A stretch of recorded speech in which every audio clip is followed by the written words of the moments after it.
I'm not afraid of heights. I'm afraid of what can't be seen at the bottom. On that day in Greenland, the bottom didn't exist. Just a black hole in the middle of a glacier, swallowing meltwater and sound. We were a small research team studying moulins, those vertical shafts where rivers on the surface plunge straight into the heart of the ice. I'd been down crevasses and ice caves before, but never into a shaft like that. Our team was simple. Me, field glaciologist, decent with ropes Jonas, rope tech, the guy you trust with your life. Lina, up top, monitoring radios, heart rates, notes. The moulin's opening was a perfect circle, 3 meters across, water pouring in along one side like a silver curtain. When you leaned over the edge, a cold breath rose from below, smelling like metal and old snow. "If you drop something here," Jonas said, "you should probably just say goodbye." We joked. We always joked. It's how you keep terror from taking over. We rigged anchors, triple-checked knots, clipped backups, no hero moves, no Instagram stunts. First descent, mine. "Radio check," Lina said. "Copy," I answered. My voice sounded too loud in my own ears. I stepped backward off the glacier. The world narrowed to rope, ice, and the echo of water. The walls glowed with that deep, electric blue that never looks real in photos. My headlamp, painted weak light downwards, swallowed almost instantly. Ice crystals sparkled like stars, then vanished into black. 10 meters, I reported. Walls smooth, flow on the far side. "Heartbeat good," Lina said. "Just another day in the office." At 20 meters, the sound changed. The roar of the surface stream dulled, as if the shaft bent and hid it somewhere below. My own breathing became the loudest thing in my head. That's when I heard the first voice. "Hey!" It came from below, not over radio, not echoing from above, just one soft syllable cradled in the roar of water. "Jonas, did you say something?" I asked. "Nope," he answered. "You're the only one down there." "Lina?" "Negative," she said. "We're quiet topside. You're at 25. I told myself it was some weird echo. Rock and ice can do strange things with sound. I'd heard it before. Voices stretched, chopped, warped. But this felt focused. I went deeper. At 30 meters, the moulin narrowed a little. I brushed the walls with my shoulders, felt the cold sink into my bones. The feeling hit me then. I wasn't alone in that shaft. Not ghost alone, not monster alone. More like being listened to. 35, I said, trying to sound normal. Looks like it opens below. I can see a void. 40 is your limit, Lina reminded me. No deeper. At 40, my headlamp caught a suggestion of space. The shaft flared out into a chamber I couldn't fully see. The water disappeared into mist. I stopped and braced my feet. 40. Holding, I said. Copy. Take a sweep and come up, Lina replied. I lifted my head to call out again. Before I could, a voice surged up from somewhere below, riding the spray. Help! I flinched so hard the rope swung. It was Jonas's voice. Jonas! I shouted. You okay up there? The radio crackled. What? Yeah, I'm fine, he said. You're the one hanging over a bottomless pit. I just heard you, I said. From underneath me, you yelled for help. Silence for a heartbeat. Then Lina's voice, steady but tighter. He hasn't moved from the anchor. I'm looking at him. His mic's been silent. The moulin pulsed around me. The roar of water seemed to lean in, waiting. You sure your line isn't picking up radio bleed? Jonas asked. Before I could answer, the voice came again. Don't look down. Same pitch, same rasp, same tiny crack in the middle of the word look that Jonas always had when he was tired. Except he hadn't said it. I had. Out loud. 15 minutes earlier at the rim. Joking. Don't look down too long, I told him, or you'll start wondering what's staring back. Now those words came from the dark. Haul me up, I said. I'm done. On belay. Start climbing, Lina said. I began to ascend, every movement deliberate. The shaft felt tighter. The ice around me hummed with tiny vibrations, like something under the surface was shifting position, Halfway up, at around 25 meters, I heard my own voice again. Not in my head, not from above, from the ice. 40! Holding, it said, half a second behind reality. Then, overlapping it. Help! God, please! Jonas's voice again. Lena, I said, breath shaking. Tell me we're recording this. We are, she said. Just climb. I kept my eyes on my hands and feet. If I looked down, I was afraid I'd see someone else climbing with me, someone whose movements didn't quite match mine. Back at camp, we listened to the audio, my descent, the water, my reports. At 40, you can hear it clear, Jonas shouting help from somewhere deep.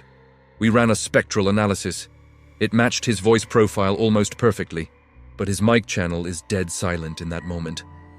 Later, during my ascent, the recording shows my phrase 40 holding duplicated. Once when I said it, once a fraction of a second later with a slightly different tone, spatially different in the stereo field, not a radio glitch, not a simple echo. It sounded like a second version of me was hanging deeper in the shaft, repeating what I'd said a little too late. We scrubbed through the entire file. Under almost every sentence, there was a faint shadow sentence, warped and delayed. Sometimes my words, sometimes Jonas's, sometimes Lena's, sometimes a blend, like the ice was copying us, practicing. We didn't go back to that Mulan. Officially, we blamed unstable conditions and hydrological risk. Unofficially, none of us wanted to speak near the edge again, in case the glacier was still listening, chewing on our sentences. Because if it learned exactly the right words to shout from the dark, whose voice would you trust when you're the one hanging over the bottom? People think rescues are heroic. Most of the time, they're just math, weights, angles, friction, how long a human body can hang in the cold before the clock runs out. I've been on a glacier rescue team in the Alps for 12 years. I've hauled people out of crevasses, caves, and holes that looked like someone had stabbed the glacier with a giant spear. But I'd never seen a sinkhole like that one. We got the call near evening. Two brothers, crossing late-season ice. Lead went through, second stopped the fall, subject still responsive on the line. We flew in just as the light was starting to go gold, stretching long shadows across the glacier. The situation was exactly what they'd described. Fresh, circular hole, one climber braced at the edge, rope cutting into his harness, the line disappearing into absolute black. I slid on my stomach to the lip, clipped in, and yelled, "Karim, can you hear me?" For a moment, only the low roar of unseen water answered, coming up from somewhere deep. Then, faintly, "Here." The brother sagged with relief. "You see?" he said. "He's alive. You have to hurry." We set anchors, transferred the load, got the brother away from the edge. Standard operating procedure. Rope systems before heroics. "Okay," my partner Anya said. "You go. I'll watch the system and talk you through." I clipped into the main line. The ice around the sinkhole was unnervingly smooth, like the glacier had been swallowing meltwater here for years in secret. "Ready," I said. I stepped off. The shaft swallowed me. There's a particular kind of darkness that only exists in ice and caves. Not just absence of light, pressure. Like the darkness itself has weight. My headlamp carved a narrow circle on the walls. The ice glowed alien blue, shot through with white veins. The rope hummed under my gloves. 10 meters, I said. "Copy," Anya answered. "Rope's moving smooth." The farther down I went, the less I could hear the outside world. Wind died, helicopter rotors faded. All that remained was the subtle shifting of ice and a deep, slow thunder somewhere below. At 15 meters, I braced one foot, tested the wall. "Karim," I called. "Keep talking to me. Where does it hurt?" It took a few seconds. "Here," he answered. The voice was thin, stretched, but human. "Can you feel your legs?" I asked. Silence. Then, "Don't leave." The hair rose along my arms under my jacket. "Stay with me," I said. "I'm coming down." I went deeper. At 20, the shaft widened slightly, forming a bell-shaped chamber. My light couldn't find the bottom. The rope angled across the curve of the ice and disappeared around a bulge, dropping into even deeper black. "Anja, I'm in a chamber," I said. Rope is running over a lip. I can't see him yet. Take your time, she said. Keep 3 points of contact. Any sign of him? Not yet, I said. Karim, talk to me. Say your brother's name. No answer. Just the endless throat of the glacier. Then softly, from somewhere to my left, not below. Don't cut the rope. Same voice, same breath pattern, exact same phrase the brother had repeated to us. My stomach turned. Anja, I said, are you feeding me any playback, any test signal? No, she said immediately. We're hands off except for belay. Because I just heard him again, I said. And it sounded wrong. Wrong how? Like someone practicing the sentence, I said, like a recording with no emotion. I leaned out over the lip, straining the rope's angle. My lamp found the next stretch of shaft. The rope went down another 10 meters and ended. No body, no gear, no figure dangling, kicking, or hanging limp. Just rope anchored somewhere invisible, scraped into a thin groove in the ice, leading into a vertical drop well beyond our range. My skin went cold in a way that had nothing to do with temperature. Empty, I said. He's not on this section of the line. Did it cut? Anya asked. Do you see an end? No, I said. It keeps going. But if he's on it, he's a long way below and probably... The ice flexed. Not a big movement. Nothing you'd see in a movie. Just a subtle, grinding shift you feel through your bones before you hear it. From suddenly, everywhere from the walls, from the shaft below, came a whisper. Behind you. So close I jerked and slammed my shoulder into the ice. Anja! You're clear, she said. Nothing behind you. Rope is stable. You okay? I stared at the blue wall inches from my face. Fine fractures spiderwebbed through it, catching my headlamp. For a moment, in those lines I saw the outline of a face. Not a ghost, just a pattern my brain forced into meaning. But right where the mouth would be, the ice was slightly melted, as if something had breathed there. I swallowed. We're calling it, I said. There's no safe way deeper. Mark it and we'll send the info up the chain. Understood, Anya said. As I began to climb, the glacier spoke again. Don't leave. Same voice, same words, but this time the vowels were a little off. The rhythm, a little closer to my own speech pattern than Karim's. Back on the surface, under an indifferent sky, the brother was sobbing, gripping the rope with white knuckles. We can send another team, he said. More gear, more rope. We can't chase a ghost into an unmapped shaft at night, I said, harsher than I meant to. If he's down there, he's beyond our reach. He looked at me like I'd killed him myself. We got him to the helicopter. We packed our gear. Only later, back at base, did we play the audio. At first, it's what you'd expect. My breathing, the friction hiss of rope, the dull rumble of ice and water. Then the voices. Here. Don't leave. Don't cut the rope. We lined them up with the timestamps of everyone's radio transmissions. Most of them don't match any transmission. The system logs show no button presses, no signal from the brothers' radio at those moments. Only my channel is open. We ran analysis. The waveforms of "don't cut the rope" form a strange pattern. The same phrase repeated inside itself, slightly shifted in time. Like a chorus of the same voice, trying to sing in unison and failing by fractions of a second. Under all of it, there's a low, almost subsonic murmur, like rocks grinding together slowly. If you boost it, it becomes something else. Fragments of words that don't belong to any of us. It sounds horribly like the Glacier is testing language, trying syllables on for size. Officially, we marked the sinkhole as high risk, unstable, unsuitable for further operations. Unofficially, we told each other, if you hear someone calling from there again, run the other way. Because I can deal with dead bodies, I can deal with failure, with bad weather, with bad luck.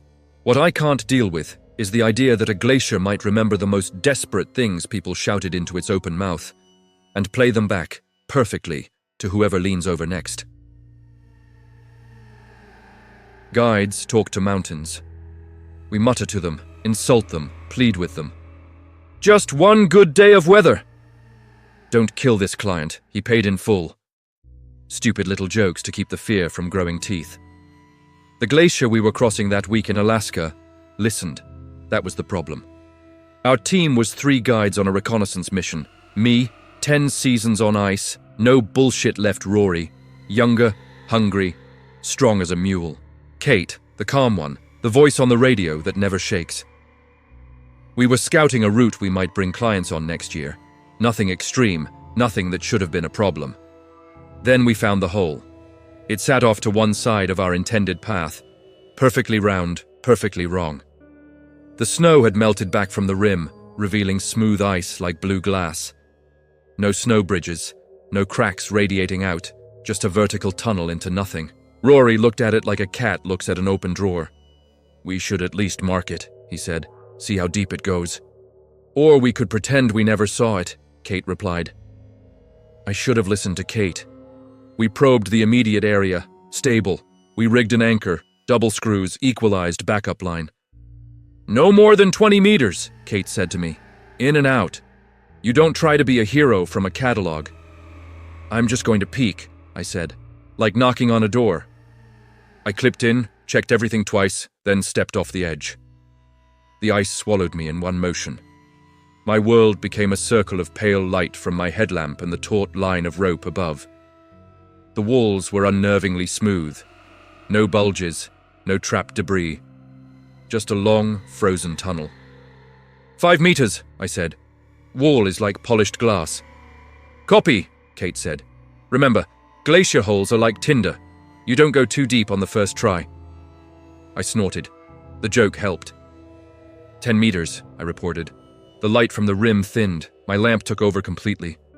Small air bubbles in the ice glowed like distant stars, frozen mid-rise. At around 15 meters, something strange happened. My voice stopped sounding like my own. Not in my head, in the shaft.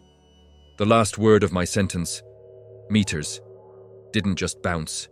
It came back folded, shorter, as if someone had cut off the end and replaced it with static. "Your transmission broke," Kate said. "Repeat?" 15, I said again. This time the echo came back in full, but it sounded closer to my left ear than to my right, and a tiny bit deeper in pitch. "Depth limit is 20, Kate reminded me. "If you see anything weird before that, you turn around." "At this point, everything is weird," I said. "Then start coming back at 19, she said. I went lower. At 18 meters, the shaft did something impossible. It felt longer than it was. I know that sounds stupid, but that's the only way I can say it. The rope measurement said 18. My body, my muscles, my sense of distance said 30. 18, I forced myself to say. Stopping at 20, my own voice cut in, overlapping mine by half a second. Same tone, same breath. But I hadn't reached 20. I'd just said I would. "Did you hear that?" I asked. "Just you," Kate answered. "You said 18 and then freaked out." "I didn't say 20 yet," I said. "Okay," she said carefully. "You're tired. Start climbing." I looked up. The circle of light above seemed small. Too small. "Just let me tag 20, I said. "I need to see if it opens up below." Silence. Then, from beneath my boots, from deep in the shaft, a voice said, "Just let me tag 20. I need to see if it opens up below."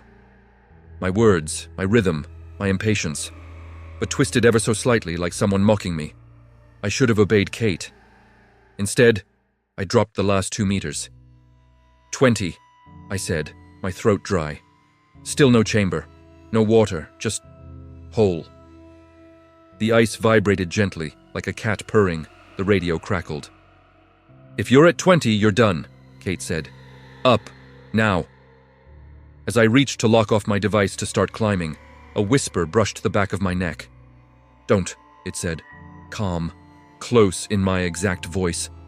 "You haven't seen it yet." Something in my chest almost listened.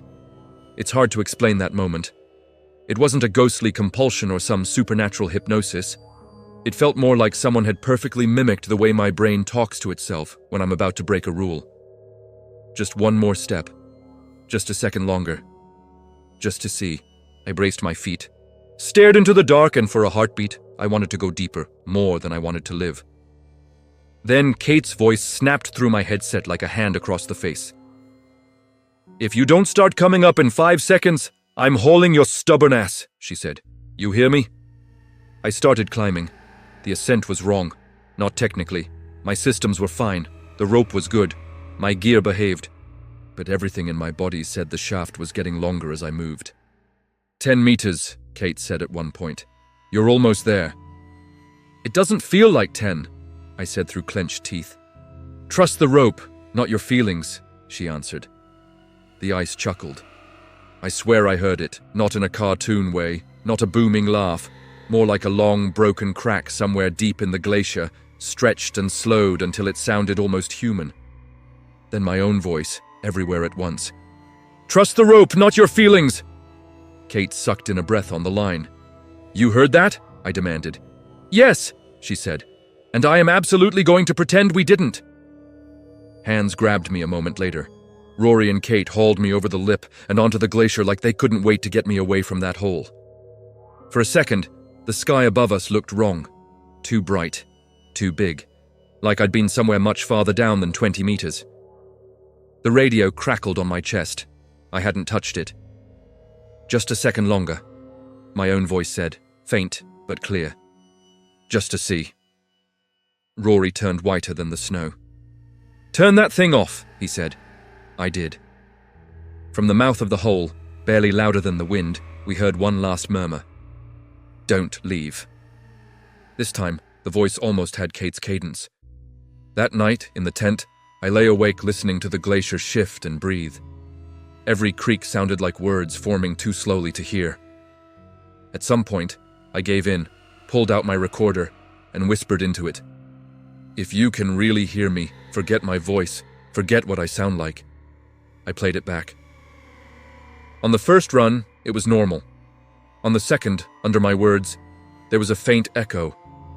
If you can really hear me, it said in my voice, but wrong. The vowels stretched, the consonants bent. Forget what I sound like. I deleted the file. We marked that hole as a no-go on our maps. No clients, no practice, no rescues, nothing. There are a lot of dangers I can explain to people. Thin ice, bad weather, hidden crevasses. I don't know how to explain. There's a place on this glacier that remembers what people say near it. And one day, it's going to say exactly the right thing to make someone step too close. And when that happens, the last voice they'll hear before they fall might be their own.